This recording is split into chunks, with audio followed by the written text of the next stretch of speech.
Have you ever just looked around and wondered why some people seem to get rich so easily while others, they work their tails off and just can't seem to get ahead? Well, today, we're digging into the one core lesson from Rich Dad, Poor Dad that might just flip how you think about money on its head. All right, so let's meet our main character, Robert Kiyosaki. He kind of grew up with two dads, and they had completely different playbooks for life. His poor dad, who by the way was a super smart academic with a good government job, believed in climbing the corporate ladder. But his rich dad, who actually dropped out of school in the 8th grade, he believed in something else entirely, making money work for him. In this right here, this single piece of advice, it says everything. It's the huge gap between their whole philosophies. One path basically sets you up to work for money for the rest of your life, trading your precious time for a paycheck. The other path, well, that one leads to owning the systems that make the money. That's a future where your money is out there working for you. This just shows you how deep the differences went. They were living in two totally different realities. One is a mindset of scarcity, right? The other is all about abundance. Think about it. When one person's brain shuts down with the words, "I can't afford it," the other guy's brain is forced to get creative and ask, okay, so how can I afford it? It's a huge lesson in how what we believe about money can literally create the world around us. So what lit the fire for Robert? What was the moment that really set him on this whole journey? It wasn't some boring textbook or a lecture. Nope. It was something we probably all felt, that sting of being left out as a kid. Just imagine this for a second. You're 9 years old. All your rich friends are heading off for a super fun weekend at a beach house, but you're not invited. And when you ask why, you get hit with the brutal truth. Because you're one of the poor kids. Ouch. That one single moment, that feeling of being excluded was the spark. It sent him straight home to ask his dad a question that would change his entire life. Can you tell me how to get rich? So his own dad, the highly educated one, he didn't really have the answers. So Robert turns to his rich dad. But instead of getting some lecture about stocks and investing, he got a weird offer. An offer that would set the stage for everything that came next. See, Rich Dad's whole philosophy was pretty simple. You don't learn about money by reading about it in a book. You learn by doing, by getting your hands dirty, by making mistakes, by actually living it. That's why he made Robert an offer he just couldn't refuse, a real-world apprenticeship in how to make money.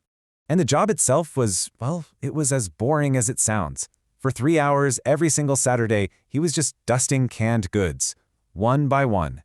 It was that kind of mind-numbing work that makes you question every decision you've ever made. And the pay for this exciting job? A measly 10 cents an hour. Yep, 10 cents. At the time, that was barely enough to even buy a comic book.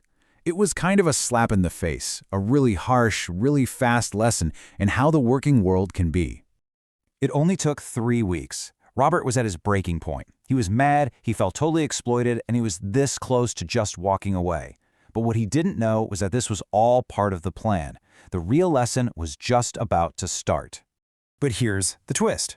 This was exactly what Rich Dad wanted. The anger, the frustration, that feeling of being completely ripped off. It was all designed to teach Robert a lesson that would stick with him forever. And we've all been there, haven't we? That feeling of life just pushing you around, of being stuck. Rich Dad's lesson was simple. Don't just get mad and quit. Learn from the push. Use that frustration as fuel to figure out a smarter way to move forward. This whole frustrating experience was set up to show him what Rich Dad called the rat race. That endless cycle of working for money just to pay the bills and never actually getting anywhere. But what if you could get off the wheel? What if there was a way to break free and build a life with real financial freedom?